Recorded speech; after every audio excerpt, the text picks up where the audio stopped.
রুমিন ফারহানা, যিনি বলেছেন ডক্টর ইউনূস খুব সফলভাবে গত 9 মাস ফেল করেছেন। কঠোর সমালোচনা করে তিনি আরো বলেন, শেষ মুহূর্তে গা বাঁচানোর জন্য পদত্যাগ করতে চান ডক্টর মোহাম্মদ ইউনূস এবং জনপ্রিয়তা যাচাই করার জন্য তিনি সস্তা নাটক করছেন। প্রধান উপদেষ্টা সম্পর্কে রুমিন ফারহানা আরো বলেন, যার আবেগ কাজ করে তার জন্য রাষ্ট্রপ্রধান হওয়া নিরাপদ কিনা।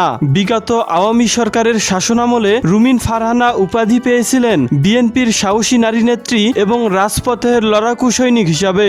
জনপ্রিয়তার তুঙ্গে থাকা এই নারী নেত্রী বর্তমানে আলোচনা, সমালোচনা এবং বিতর্কিত নারী নেত্রী অনেকেরই কাছে। জুলাই গণ অভ্যুত্থান সম্পর্কে রুমিন ফারহানা বলেন, কোনো অভ্যুত্থান, কোনো বিপ্লব, কোনো পরিবর্তন 36 দিন কিংবা 1 মাসে হয় না। বছরের পর বছর লাগে, যুগের পর যুগ সময় লাগে। মানুষের আত্মত্যাগ, মানুষের লড়াই ভেসে যায় সেই সংগ্রাম আর বিপ্লবের পেছনে। তবে রুমিন ফারহানার এই বক্তব্যগুলো সম্পর্কে আপনার